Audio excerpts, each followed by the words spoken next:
Salut la famille, nous sommes très heureux de nous retrouver encore une fois de plus devant vous et nous disons vraiment merci. Merci d'être toujours là présent, merci de nous avoir toujours accompagnés à travers les commentaires comme d'habitude, car nous avons toujours besoin de ça, ça nous aide quand même à améliorer notre façon de faire. Il faut toujours le faire, car cet espace est bien réservé pour vous. Donc, il faut toujours le faire. Si tu as quelque chose que tu voulais partager avec nous, en tout cas, n'hésite pas. N'hésite pas, l'espace des commentaires est bien là. Donc, tu peux participer, tu peux laisser ton commentaire, ta façon de voir les choses, analyser avec nous. Si tu as des conseils, si tu as des vérités, donc tu es libre vraiment de pouvoir t'exprimer à travers les commentaires. Donc, simple que ça. Et si c'est la première fois que tu tombes sur cette vidéo, si tu n'es pas encore abonné, c'est simple. En bas dans les coins, tu cliques, tu t'abonnes, tu actives aussi la cloche de notification, c'est très très important. Likez, partagez les liens, surtout ça je te les recommande. Il faut toujours penser à partager les liens pour que d'autres personnes puissent nous découvrir, c'est très très important. Regardez nos vidéos jusqu'à la fin, c'est très très important aussi. Et puis par après, si tu as quelque chose que tu voulais partager avec nous, avec les gens qui nous suivent, en tout cas l'espace des commentaires est bien là pour toi. Alors aujourd'hui, on va parler de l'album Formule 7. Ndenge tobandi ya ko décortiquer banzembo oyo se retrouver dans l'album Formule 7. Alors c'était hier nasalaki moi analyse on a décortica ki denzembo oyo se retrouver dans quatre album Formule 7. L'album Formule 7 c'est l'album de Fally Ipupa. Na batu o na va comprendre te o peut-être ba éviter o baza sous-informé. C'est Fally Ipupa, l'artiste émissien Fally Ipupa qui vient de nous sortir l'album Formule 7, septième album de sa carrière. Album Ibima qui depuis le 16 décembre. Aujourd'hui, nous sommes déjà le 22 décembre. Donc, album, ils en ont 6 jours déjà depuis Ibima. Alors, Bisson Albert Premier, on s'est dit ok, parce que ils en ont 31 titres. Donc, on a quelques nzembo, peut-être on a décortiqué l'album, nous sommes tout mais on a quand même quelques nzembo, on a monique non, ils en ont un thème, ils ont un peu n'engue parce que lobby na sala qui moi analyse, il y a SL na mal accompagné parce que banzembo mi balé wana ezana ba thème oyo artiste a abordé azalaka pena na habitude ya ko aborder ba terme wana te na banzembo na ye. Tu vois, Fally souvent c'est ko bondela soki problème eza bondela mobali bondela mwasi fanda na mwasi na yo zala patiente makambo ekokende bien kaka, c'est toujours comme ça. Mais na SL na mal accompagné, on a retrouvé un Fally qui se révolte maintenant. Un Fally qui dit non, na fizenaf trop c'est trop. Makambo ko fanda nazo souffrir na fanda kaka na libalo yo non. Ezaba mabala mosusu pena ça vaut pas la peine ya ko fanda. So que simite zwa makambo na yo kende, peut-être tu trouveras un autre ou bien une autre personne oyo pena akocha yo à l'aise. Alors, tant mon ayo ki banze moi je me suis dit waouh, c'est un autre Fally oyo natikala ko koyebate. C'est un autre Fally oyo atikala ko aborder ba terme ya boyete. C'est la raison pour laquelle j'ai choisi ces deux chansons là pour na décortiquer ango et na moni pena ba réaction à travers les commentaires. Donc ça vous a tellement touché. Donc c'est très très important. Alors aujourd'hui, naponi nzembo oyo ya VIP. Nzembo oyo ayembeli bafana yango nde na ko décortiquer. Tokolobela yango. Donc tokolongwa na nzembo tokokota na vie réelle. Donc vie oyo tomenaka. Poto expliquer quand même makambo. Parce que banzembo tozwa kaka nzembo kaka tozwi kaka nzembo mélodie na maloba. Non. Banzembo pe ekoki kozala pe conseil ya vie mobimba. Ekoki pe ko sauver foyer na yo. Ekoki ko sauver pe relation na yo.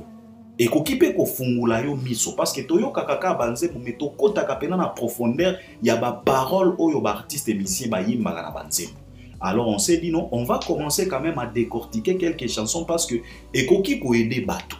Ça m'a touché na décortica qui tango nazo décortiquer trilogie wana ya science-fiction seyo na garde du cœur ndeko moko akoma na commentaire alobi ki Albert merci parce que tu viens de sauver relation nanga. Ça m'a tellement touché, je me suis dit ah bon, donc makambo tolobaka awa ekoki pe ko aider bato. C'est à travers banzembo ya ba Fally ya ba Fere ya ba Kofi soki to koti pena na profondeur parce que j'ai comme l'impression banzembo ngo toyoka kango ka likolo. Mais ce que l'on oui aux nzembo wana au quotidien aussi qu'on a vie automenaka quotidienne et qu'on qui peut aider. Alors aujourd'hui, je me suis dit OK, na kolobela quand même nzembo yo ya VIP bafana. Pourquoi? Parce que on a comme l'impression cette chanson dérange beaucoup de personnes. C'est comme si bato basiliki pour fali ayembeli mwasi na ye. Alors nako décortiquer ango, mais avant de décortiquer ango, je vais parler un peu de l'actualité. Pardon, je vais parler encore un peu de l'actualité. Comme j'ai toujours l'habitude de le dire, vous saviez, on a quand même de la chance dans notre industrie musicale, il y a toujours de l'actualité. Quand on a des artistes comme des Fali, des Kofi, des Ferré, des Héritiers, des Robinho Mondib ou des Céléus Ram, ce qui ont la ligne là, il y a manque d'actualité, donc ils ont volonté.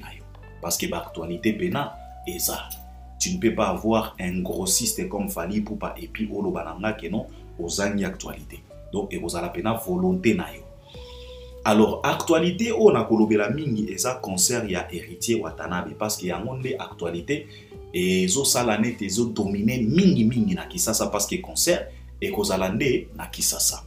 Aujourd'hui, nous sommes les 22, concert et kozala les 25. Donc, il nous reste que 2 jours parce que le 3e jour est un jour à concert. Donc, jour J, -2 pour concert wana ezala. Eza événement. L'artiste et musicien Azalaki na South Africa, là où il a décidé d'aller se concentrer là-bas. Il a expliqué que non. Tolinga kito kende kuna musika, to longwa, to kima ba stress nyoso, to kima ba problème, ya ba famille, ba stress, ba copain, copine, tout ça, to kende ko se concentrer kuna. Et c'était quand même bien parce que tango yaki Kisasa, to moni ndengeni ba spiritas, so ki ba spiritas, ils se sont mobilisés pour aller accueillir leur artiste héritier Watanabe.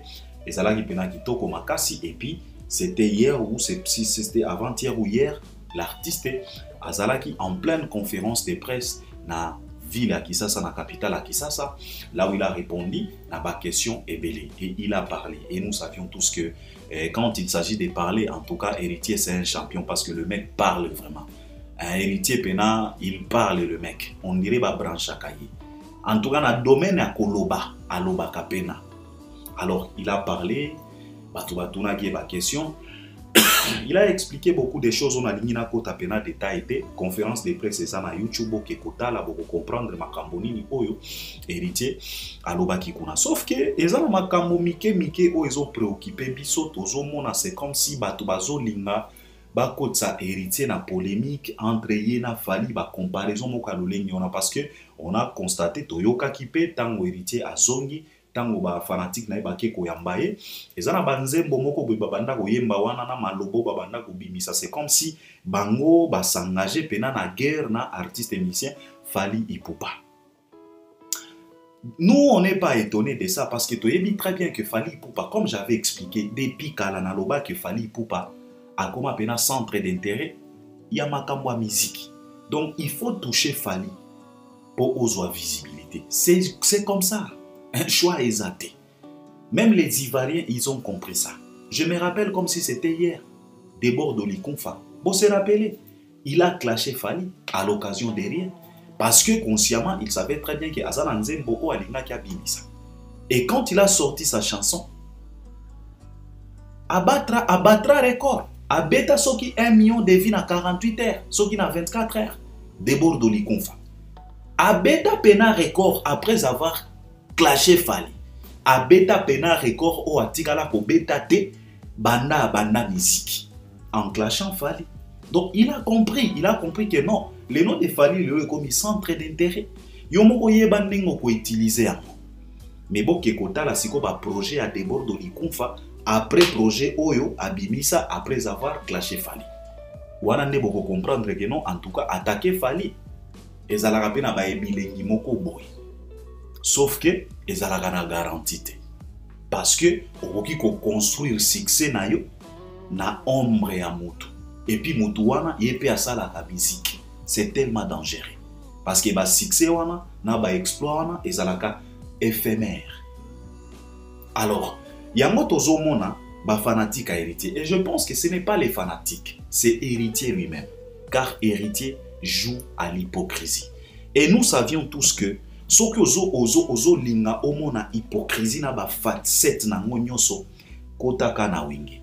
okokuta hypocrisie kuna na ba généraux na ba caporo na ba commandant donc okokuta catégorie nyonso ya hypocrisie efanda na wenge elala na wenge soki oza na besoin ya komona ingratitude na ba branche nyonso ya ingratitude kota na wenge okokuta ba généraux neti ba seleo ba vrai ingrat soki olingi omona impolitesse na ba facette na nyonso yokotaka na wenge okokuta ba généraux bafanda kuna neti ba déplique ba mama na impoli bafanda kuna soki olingi omona ba fainéant yokotaka na wenge okokuta batu bafanda kuna ba fainéant donc wenge ezalaka pena incarnation makambo nyonso ya ba mabe oyo ya pena na musique na biso et c'est tellement triste.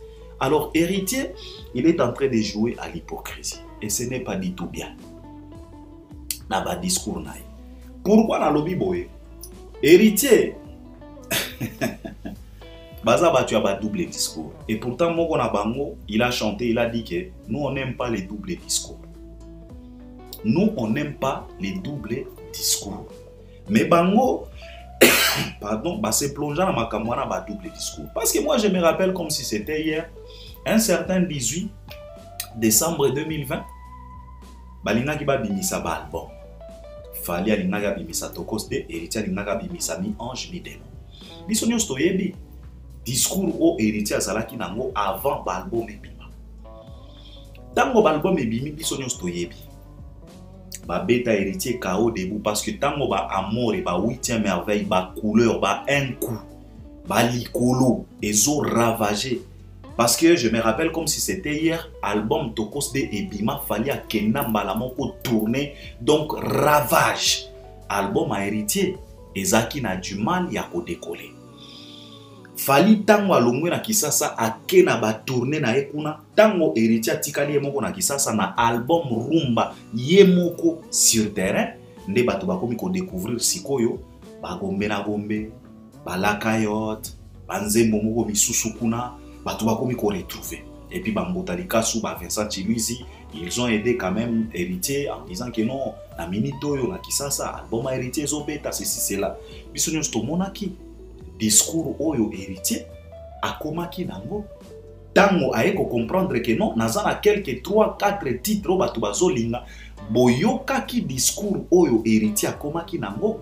Vincent avait reçu même quelques artistes ya Tim Wata boyokaki ba propos o ba bimisa tango ba monaki que non album na biso pezo beta ils ont changé leur langage donc batu ya dabo discours et je pense que Héritier ba semblant o azo sala yakola kisake no azo soutenir fali aleki na plateau papimbo mayembi nzemba fali et pas na ti lokola yembi nzemba fali wana ya hypocrisie. Frérot, je voulais tout simplement te dire ceci, ça vaut pas la peine de jouer à l'hypocrisie parce que nous savions tous ce qui concerne yo et simbi toza ba témoin tokoyoka discours o kozala nango les 26 les 27 tokoyoka discours oyo batuna yo bakozala nango les 26 na les 27 parce que tozo yoka déjà oyo bozoloba et je pense que ce n'est pas du tout bien.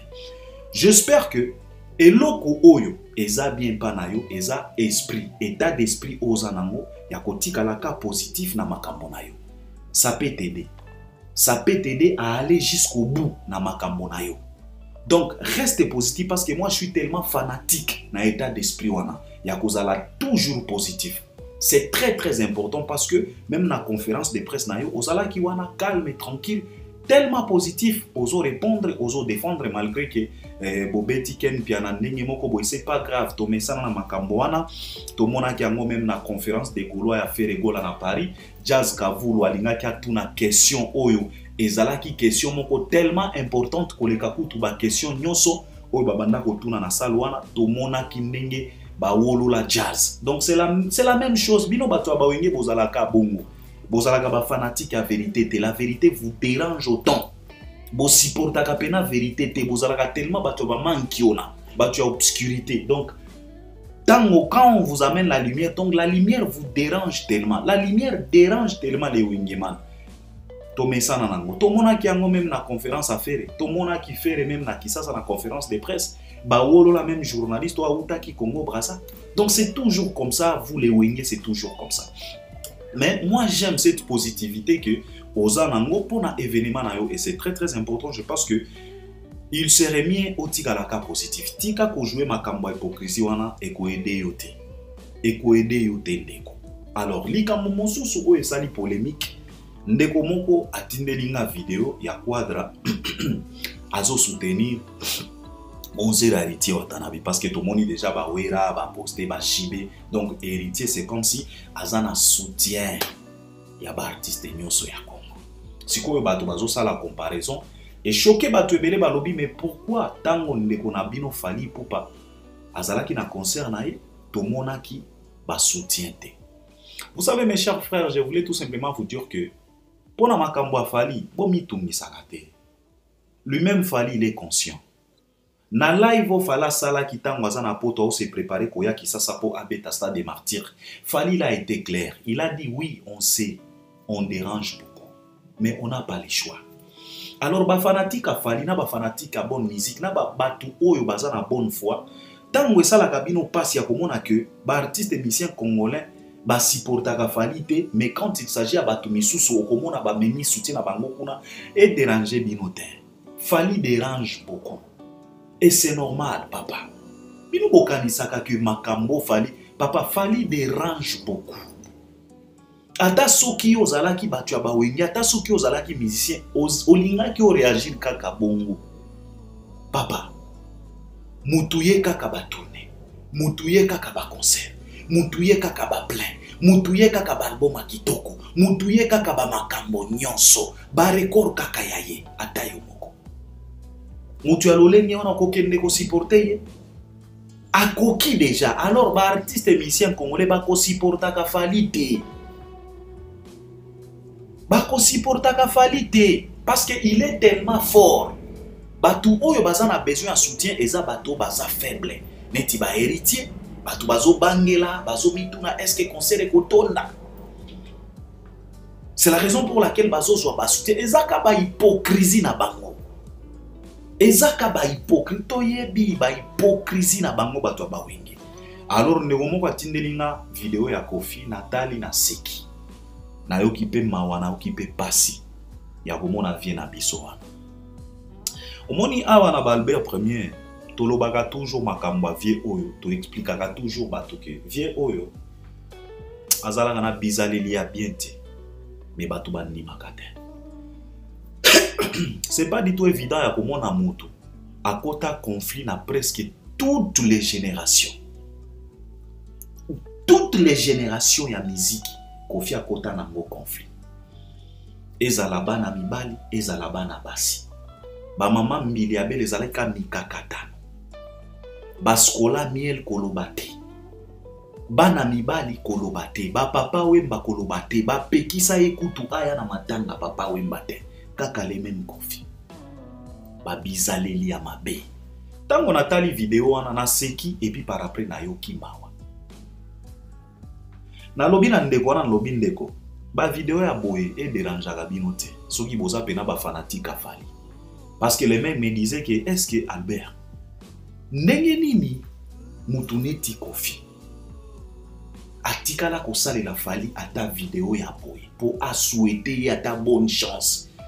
Général neti Fally oyo na quartier latin atika ba empreinte atika ba œuvre neti ba éternellement ba œuvre neti ba kokoko ba collaboration neti ba effervescent ba epucha atika ba œuvre neti ba esili ba vocal na ba vocal à succès mutu oyo azalaki chef d'orchestre. Tango bazo pesa Kofi ba kora na Afrique du Sud, c'est Fally qui s'exprimait en anglais. Yako saleka. Comment est-ce que vieux oyo a koki ko sale la Fally vidéo te, mais il se précipite yako ya ko sale la héritier vidéo. Je me suis dit mec, c'est pas la première fois. En tout cas Kofi a tungi sakabino te. Premièrement Kofi il est conscient que album nae est bétité. Légende flop na flop. Alors, wana azolukaka ba baisse. On est conscient que aujourd'hui, Batu balobaka, Kofi, asa vie mon quoi se maintenir. Moi, je vous pose toujours la question de savoir. Se maintenir, savoir. Mais Kofi, azo se maintenir dans la chanson ou bien à kataba baisse. Réponse est à la Kamoko. Kofi a se maintenir kakanaka baisse. Qu'on parle toujours de lui. Mais on ne parle plus de Kofi dans la chanson. Au contraire, Batubakomi ko se moquer na Kofi dans la chanson. Et c'est tellement dangereux. Avant, les gens parlaient de Kofi dans la chanson. On décortiquait des chansons. On parlait de la chanson. Mais aujourd'hui, les gens se moquent de Kofi maintenant dans la chanson. Par exemple, les Babibero. On est en moquerie. Batubao se moquer. Alors Kofi aza conscient, ayebi très bien que l'album na est légende. Nenga lobela yango, nenge biso to banda ko selela yango. Et pesité. Et puis na sorti à formule 7 ndeye ko kunda yango kutu. Alors azo lukaka ba baisse parce qu'ayebi très bien que nenga sali vidéo wana ba kolobela ye. To bandi déjà kolobela ye. Simple que ça ndeko. Toi tu penses que Kofi a sali vidéo na pe uti na motem. Même vidéo à saler là qui fait rewa. Tu penses que Outa qui n'a monté? Kofi c'est un malin papa. Boye bakayango. Donc ba fanatique a fallu et dérange à cabino qui sous-soutien.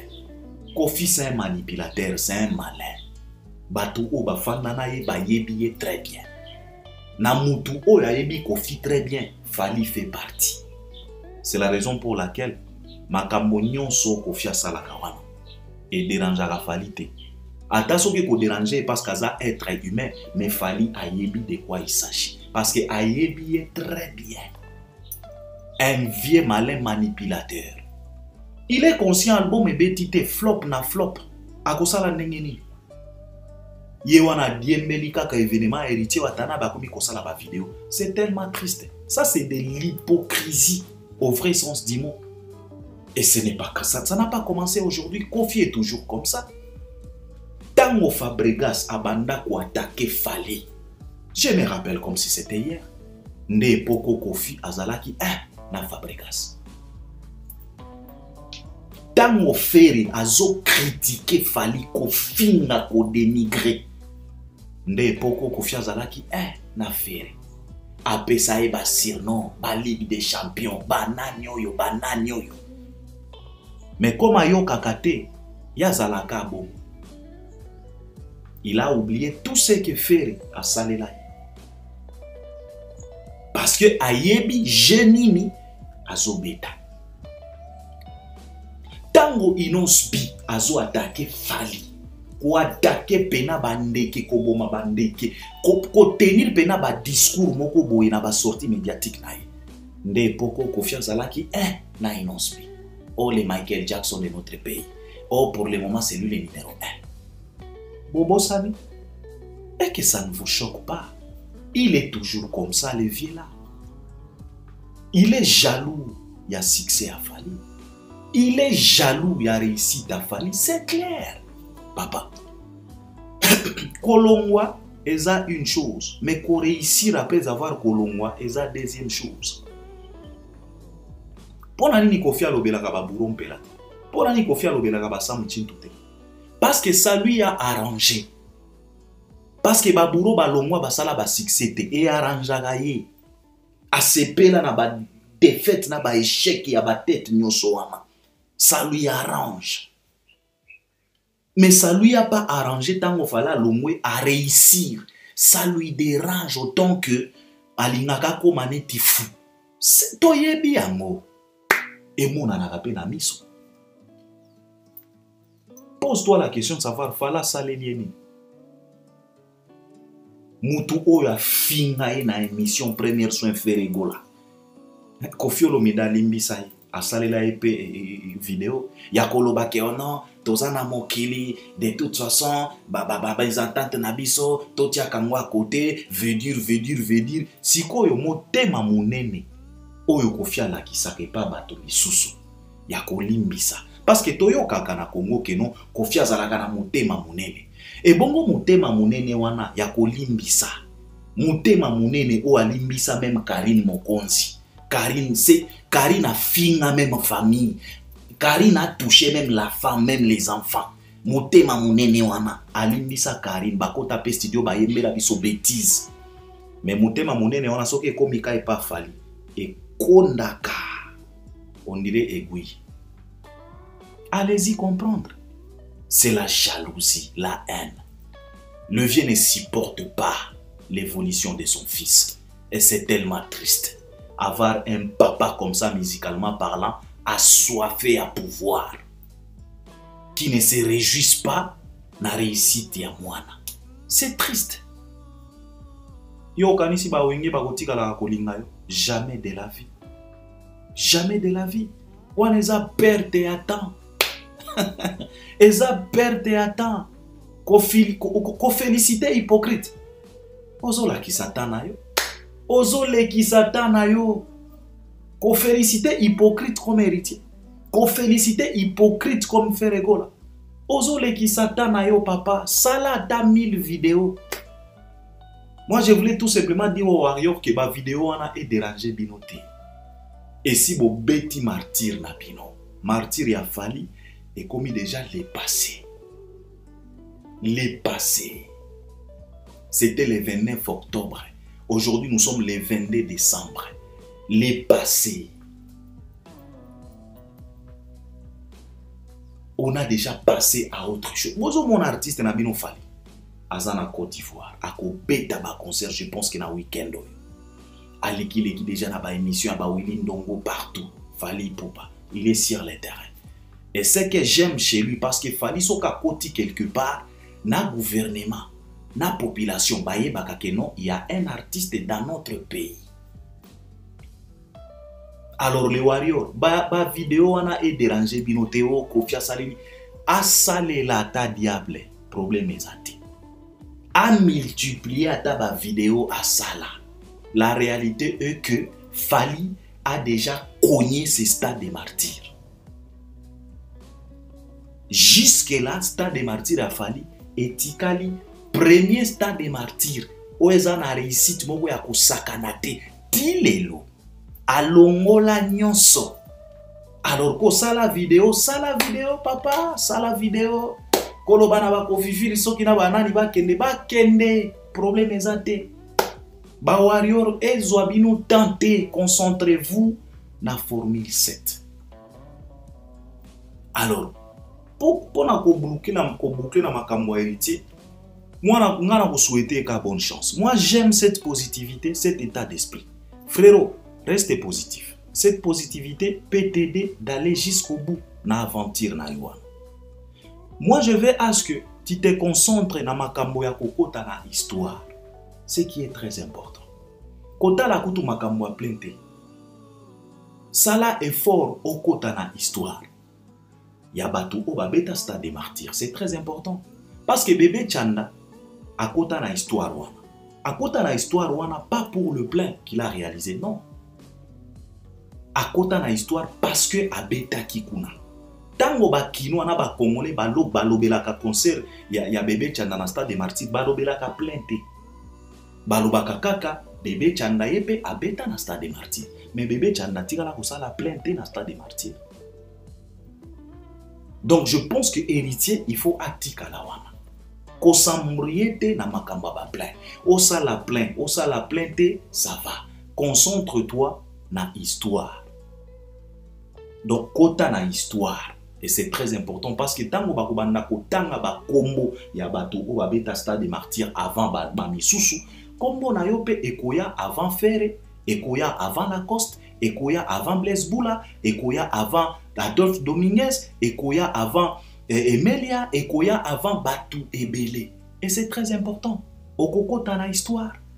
Pas tout simplement pour le plein. Donc, je pense que concentre-toi sur ça. Préoccupe-toi na histoire ya stade des martyrs. C'est très important au lieu au bandaba mankamboana. Je pense que ezalaki actualité oya héritier Watanabe. Alors, tika tokota sikoyo na formule 7. Tolobela sikoyo nzembo oyo ya VIP international oyo Fally Ipupa a dédié moi sinae na formule 7. On a comme l'impression que cette chanson dérange beaucoup de monde. Et on se pose la question de savoir pourquoi ça vous dérange. quand un homme chante sa femme. Tu as dit très bien que ce n'est pas la première fois que Fally chante Nana Ketchup. Depuis le premier album na droit chemin, Fally a yemba Nana Ketchup. Nanzembo ya Nofra Ketch, peut-être Tobo Sanaka.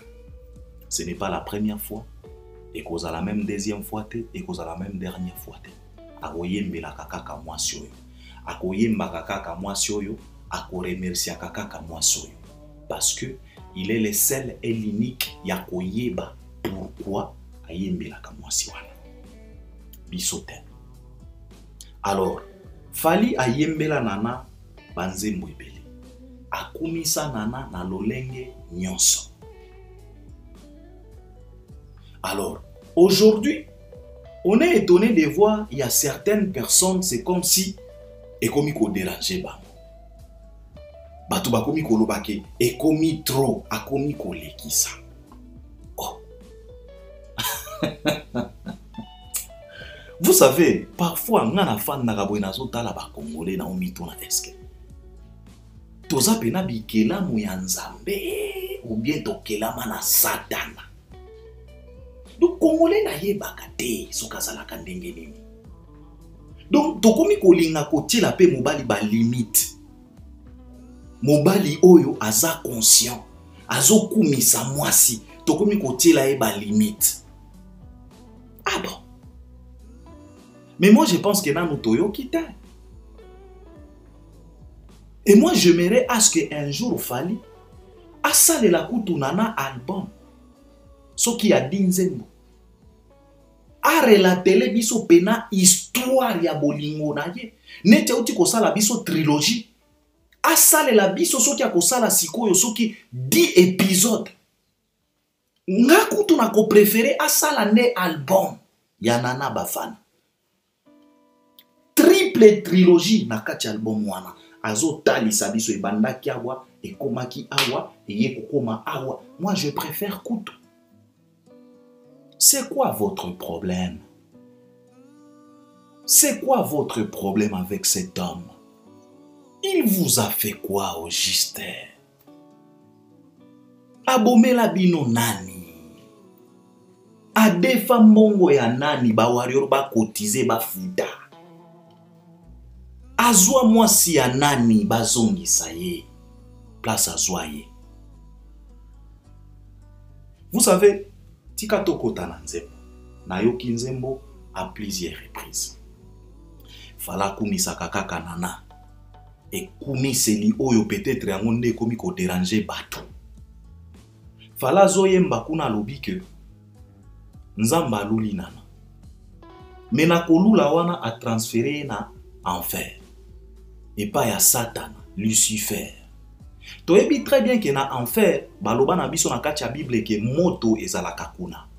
Oyo ko brûler Lucifer na bato bakozala na ye vers le siècle des siècles. Alors, eloko ezokamisa beauté ya nana tango nana komi kuna moto oyo ezaki réservé pona ko brûler bato. Et bon wani fait d'amour.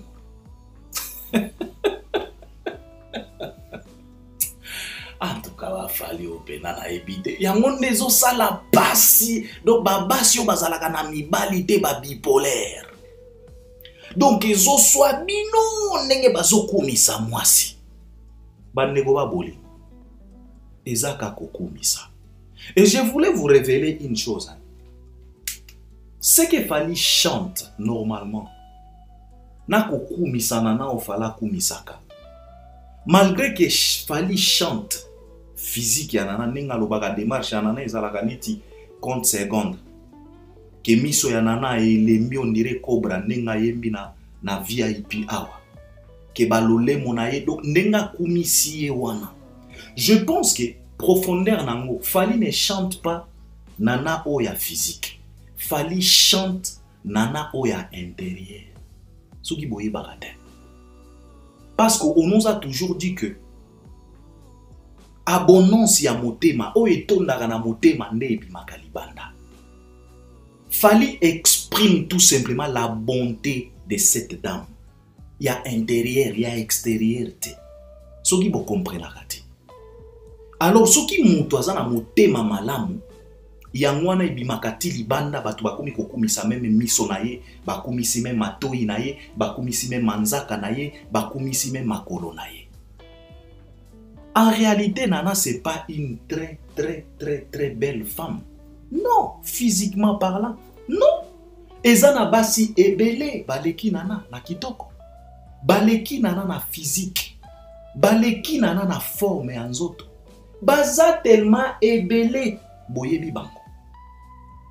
Mais quand Fally se met à chanter cette dame, Fally ne chante pas physique. Non. Fally chante le cœur de cette femme. Et ça là, Keba, quand un homme se met à chanter le cœur de sa femme, akoki ko kende au-delà, akoki ko blasphémer même, akoki ko adorer même. Parce que la Bible déclare, soko bali bien papa, okobanda ko vivre paradis, kaka na se awa. Ça c'est la Bible qui nous déclare. Et soki obali mabe, yeba que okobanda ko vivre enfer kaka na mokili. Avant même okoma na vrai enfer, au vrai sens du mot enfer, okobanda yango na mokili. C'est biblique, ce n'est pas moi. Alors faites attention quand un homme afandi po ayemba motema ya mwasi. Kuna nakati nazui quelques points, 3 points, parce que nako décortiquer nzembo nyonso, parce que ba ma parole misusu zaka ya kokumisa mwasi. Mais ezana makambo misatu mine o etikenga ona kolobelango. Fally na nzembo alobi ke okomisanga papa ya bana. Bandeko ba bolingo.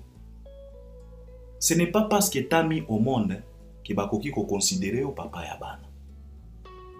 Mettre au monde c'est une chose. Mais être aussi parent c'est autre chose. Parce que même banyama babotaka. Même nyawa akoki kobota. Même moi akoki kobota. Mais par après allié pe mwana wa botaki. Siko na nzembo Fally alobi ke yonde mutoko misanga papa ya bana. Alors la question qu'on doit se poser, quand est-ce que tu dois être considéré comme papa ya bana?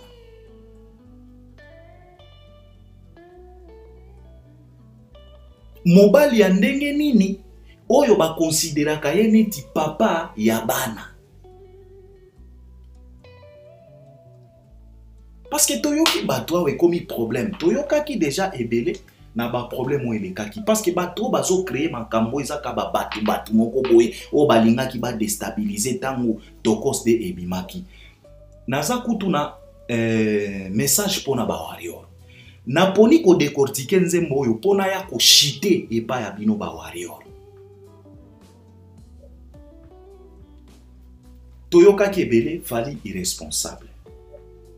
Fally alingaka bana ya oyo mosusu te, alingaka bana ya nana kaka.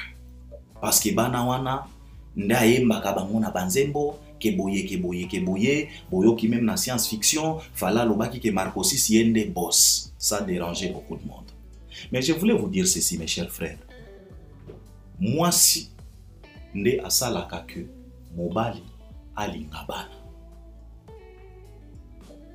Omoni basi bazalaka na pouvoir ya kondimisa mobali mwana ata soka za mwana na yete.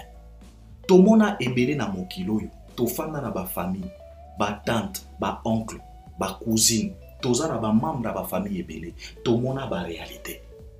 Okomona pena mobali alingi bana ya mwasi oyo mwasi autaki na bango libanda, koleka kutu bana na ye moko.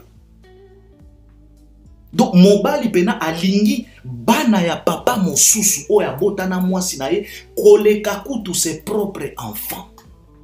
Vous croyez que c'est à cause de quoi? C'est mwasi.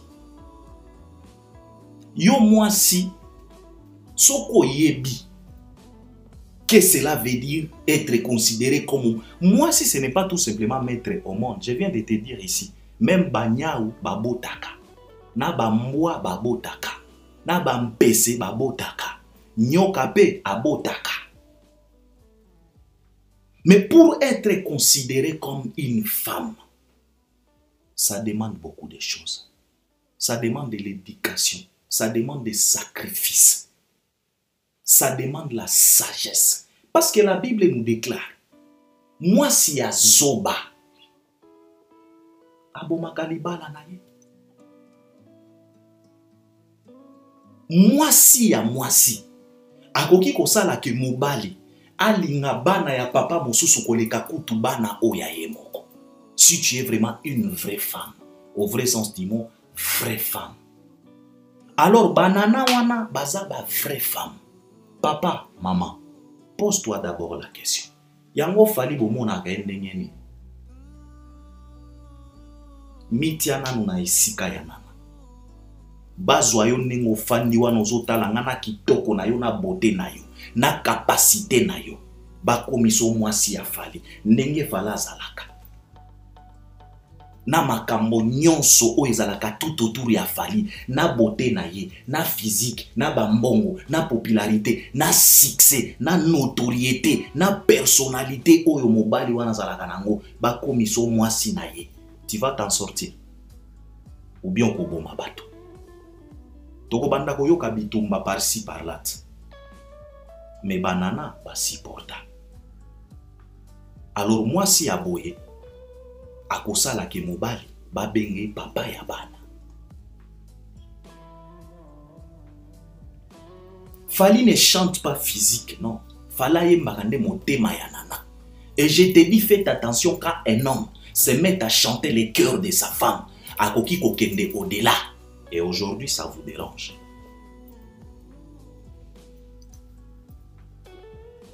Ça vous dérange en quoi? Il est conscient. Bazana histoire. Bazana vécu. Ba fitol. Na ba fanatique révolté. Ba re mosusu ba bimisela kabiso ba photo ya Fali na nana. Ya kala. Ozomi tuna. Onde Fali. Onde nana. Ba photo moko ya kala. Ozomo na batu bazana vécu. Du vécu.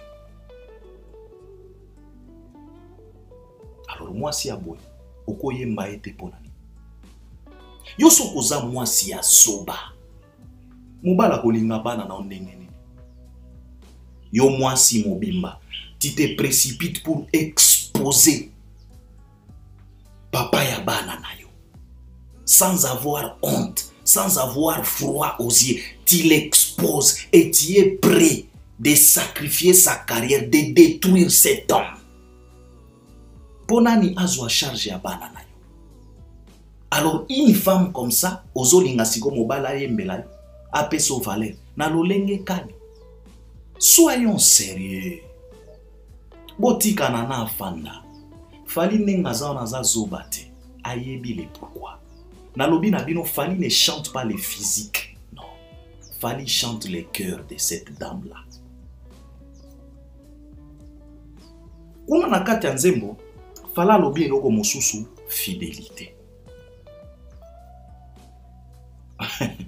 Fidélité eleki nyonso. Fidélité eleki nyonso. Malgré que po ozwa moto oyo aza fidèle à 100%, c'est un peu compliqué. Mais quand même, soki oza na chance ya kozwa moto oyo aza na fidélité même à 70%, kumisa nzambe. Parce que ce n'est pas du tout évident. Cette dame est restée fidèle. Nana pe ayokaka ebele, akoki pe kosilikati. Mais banda tofanda awa, banda toyeba Fali. Bartite misusu toyokaka, banongo nongo, oh a divorcé na mwasi, oh a swani na mwasi, oh keboye, oh keboye, oh moni, abota pe na danseuse, mais na tuni bino quand même. Banda toyeba Fali. Boyoka nini libanda ya couple na bango. À part bana o toyebi ki abota na, pour ne pas citer les noms ici. Toyoka déjà nini. Epa ya nana. Toyoka nini. Et si boyoka nini entre batuni bale na Fali nana. Et si toyoka nini, parce que yabawera toyoka soi-disant danseuse.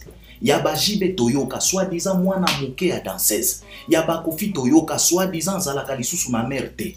Yaba Toebele Toyoka, soi-disant, mais banda Toyeba Fali. Nanana, Toyoka déjà nini. Boyoka déjà ke Fali adiota wapi.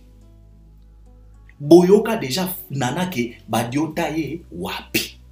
Fidélité. Malgré tout. Malgré succès. Malgré makambo nyonso oyo Fali azanango. Mino moko botala ba concert a Fali. Bomonaka bana basi ba mataka na podium na ye. Bomonaka. Lobi awa. Taik. Akutani na problème ko sérieux pour la fanatique. Mais Fali banda abanda. Banda abanda komatisa bana basi na podium. Bosi boyoka nini? Et si boyoka ke non mobali moko boye azalaki na concert a Fali na mwana mwasi na ye makambo fala saleli mwansi. Et si boyoka fidélité. Siko mwasi ya boye. Oye mbela ete pona nini. Na lobi boye, esi boyoka nini epa ya nana.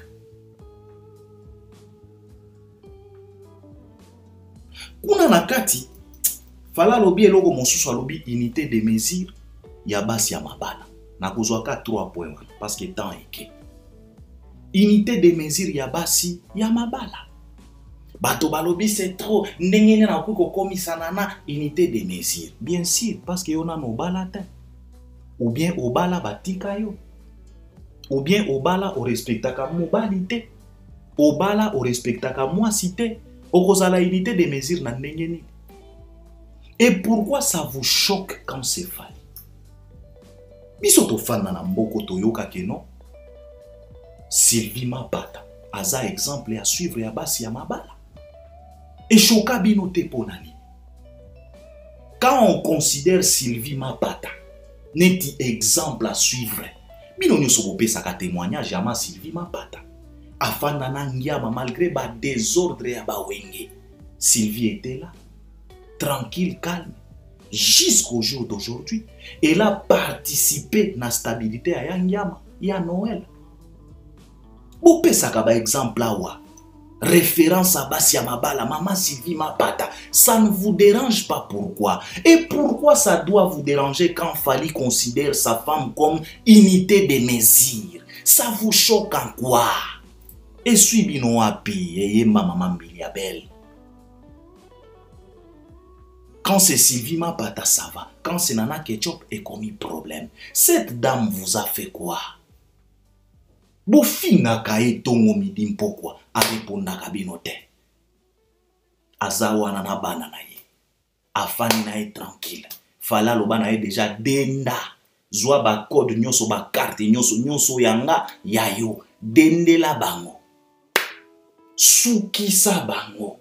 Asala bino nini? Fala lobi unité de mesure ya basi ya mabala. Il sait le pourquoi. Soki mobali akomi kopesa témoignage ya mwasi na ye. Yeba ke mwasi wana aza exceptionnel. Biso mibali boyebi très bien ndenge tozalaka.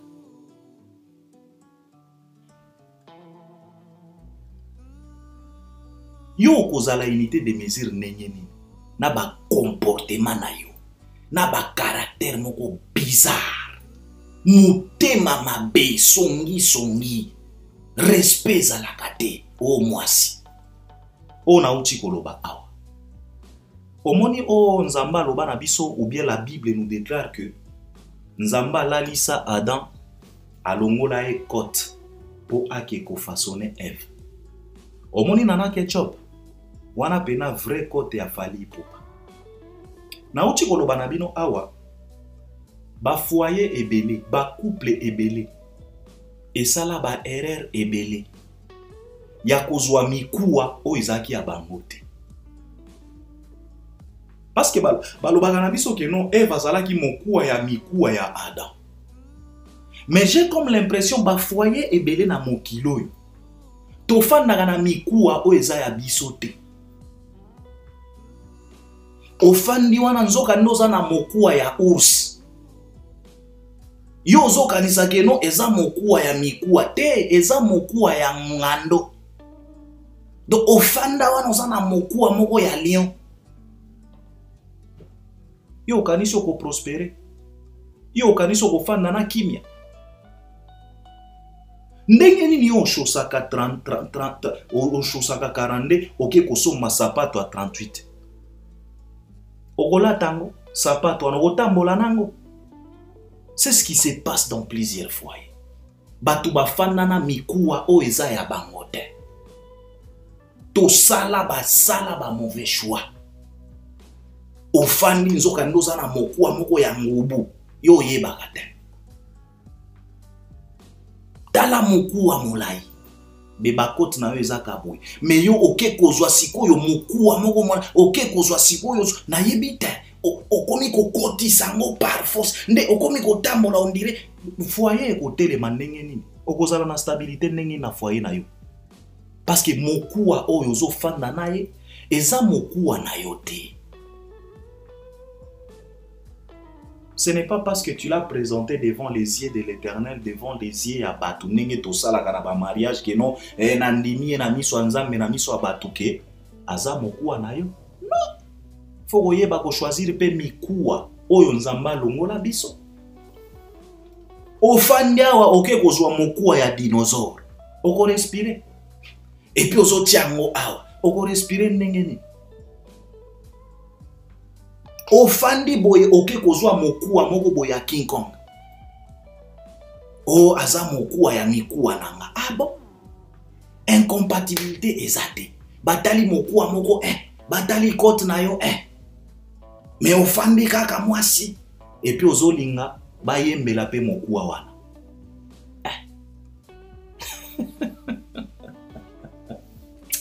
Il faut arrêter.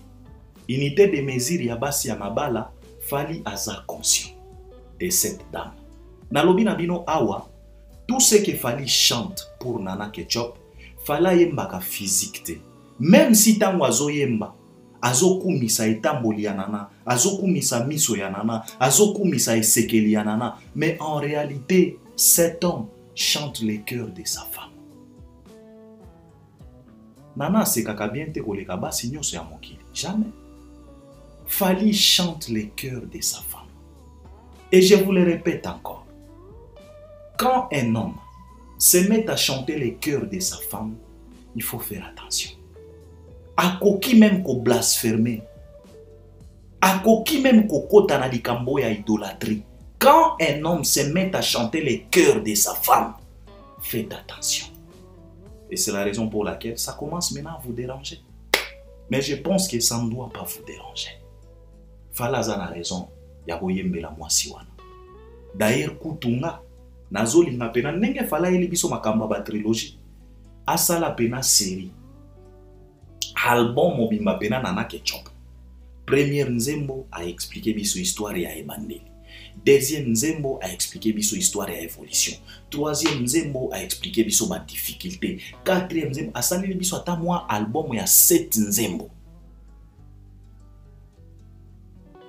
7 Nzembo pena a étalé biso. Na Côte d'Ivoire boyo qui est et pas à Willy Ndongo. Ba poser question est-ce que nakala ezana mwasi yo a trompa yo. Fala lobi d'abord non. Mais aye kokanisa. En tout cas, Fali oppose à la Gamatoumoli. Tu pouvais tout simplement dire non, papa nana. Hein? Tu pouvais tout simplement dire non, Suki na wana. Mais yo yeko balusa ni susokomi oui nakala. Siko on se pose la question de savoir mutu ya kala o ya trompa Fali nanyango. Pour lelo banda ko souhaiter que non bayemba yo. Bandeko. Kozala mama ya bana, kozala papa ya bana, eza black te. On doit se poser des questions. Quand est-ce qu'on peut te considérer comme papa ya bana? Na yo kaka batu ebele balobaka Fali irresponsable. Mais souvent moi je me pose la question de savoir parmi vous, eza na mutu oyo azwaka soin ya bana ya Fali. Eza na mutu oyo bana ya Fali batikala kosenga ye place akolala. Eza na mutu oyo bana ya fali batikala kosenga ye minerval. Eza na mutu oyo bana ya fali batikala kosenga ye biloko kolia. Eza na mutu bana ya fali batikala koya ko exposer les problèmes ke baza na problème. Parce que batu balobaka ebele pona bakina eloko bobosa na yebi te soki bino bofandaka na bapoto nini, mais o biso toyebi mwana soka komi na 18 ans komi indépendant. A komi indépendant. Bakeina wana esi bakona ba 18 ans baza indépendant. Fallait aza lisusu na pouvoir ebele te pona ye. Soki boye baka yango te. Soki boye baka yango te. Akoki pe kozwa musala na ye asali pe bazui pe ba salaire na ye. Bo se renseignaka bien bo fandaka na bapoto mais biso to comprenaka ta. On dirait bo fandaka soki na bazamba nini. Keina akoli déjà. Aza indépendant akoki kosala vie na ye. Fala na yebi te soki bo fandaka wapi. Mais malgré tout ça akotika la kaka makila na ye. Moi, je vous pose tout simplement la question de savoir. Mutu oyo keina esi aya kosenga ye aide. Mutu oyo keina esi aya kosenga ye biloko ya kolia. Mutu oyo keina esi aya kotoke porte na ye. Po aloba na ye ke nazangi place akolala. Abima na télévision aloba na biso poto confirmer que Fala za irresponsable. Un peu du respect pour cet homme. Il a fait de son mieux. Bato bazo kota ba prison apona makambo bana. Tomona ki bato na bakisa sa bana na bango ba leka na ba plateau na ba télévision na ba émission ko sala ba émission ko dénoncer irresponsabilité ya ba papa na bango. Tomona ba papa ebele ba bota bana mais c'est comme si bana misusu ba kota pena dans les oubliettes ba privilégia misusu. Tomona ebele. Je pense qu'il est temps Toti Kamobaloyo tranquille dans son coin, comme a dit Ferregola. Il est temps qu'on respecte quand même cette dame Nana Ketchup. Mes chers frères, ce qu'il fallait à comme un niveau ou à comme on a toujours dit que derrière un grand homme, il y a toujours une grande dame. Alors Nana Ketchup, elle fait partie, Yabatu Oyo, Bazo Salak, Fali Ipupa, Azala na niveau Oyo Azanango. Je vous jure, si et seulement si Nana Ketchup n'était pas une bonne femme, ne niveau Oyo Fala Azanango, ne Azanango. Ça, je vous le jure. Si et seulement si cette dame n'était pas une bonne dame, ne Fali Azana niveau Oyo Azanango. Car derrière un grand homme, il y a toujours une grande dame qui se cache. Et ce sont les héros dans l'ombre. Parce que biso tout le monde a fallu na podium. Mais souvent, on ne se pose pas la question de savoir après podium, ezalaka ndenge nini. Après tourner, ekendaka ndenge nini. Po fali atelema na podium. Ayema, aza tranquille, mind eza stable. Il faut avoir une grande dame. Mais soko za na basi neti ba bipolaire, yo okani soko salami. Stress ya pamba, okobimisa kutu album akitoko neti formule 7. Mulunge oyo kozala nango parce que zalaka na basi misusu on dirait démon. Mais ozolinga siko ba yembela. Ba ko yembela onengene. Ba ko yembela onengene. Et puis si vous constatez bien, ba artiste émission na bino nyonso, na biso nyonso, oyo baza na basi. Basi na bango baza pena stable. Yo moko komona ba artiste wana bango pe baza la stable. Toza na ba exemple ebele. Tala neti Nyama de la Forêt na maman Sylvie Mambata. Werason, ata soki succès za neti akokita. Mais Werason, il est parmi les artistes émissions au baza pena stable na République démocratique du Congo. Tala ba Fali Ipupa na Banana Ketchup. Mais bino bo tala ka ba artiste oyo basi na bango bazala ka moi jar ba couple na bango yango bozo mona. Yango bozo mona. Natangi ba komote mais je pense qu'il na ba commentaire beaucoup intervenir. Je pense qu'on doit laisser tranquille cet homme. ayemba motema ya mwasi na ye. Alors je pense que je dois m'arrêter par là. Ezalaki kaka na partager na bino nzembo oyo VIP ofala yembeli nana. Nazui 3 points oyo na développer yango na koti yango pe na vie na biso quotidienne.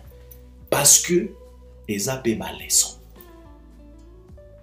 Soki fala lobi ke yo ne muto komisanga papa ya bana ayebi le pourquoi. Ayembi pe fidélité à moi sinaye. Alobi pe unité de mesure ya basi ya mabala. Obo ya mondenge. Je m'arrête par là et je pense que vous allez m'accompagner à travers les commentaires.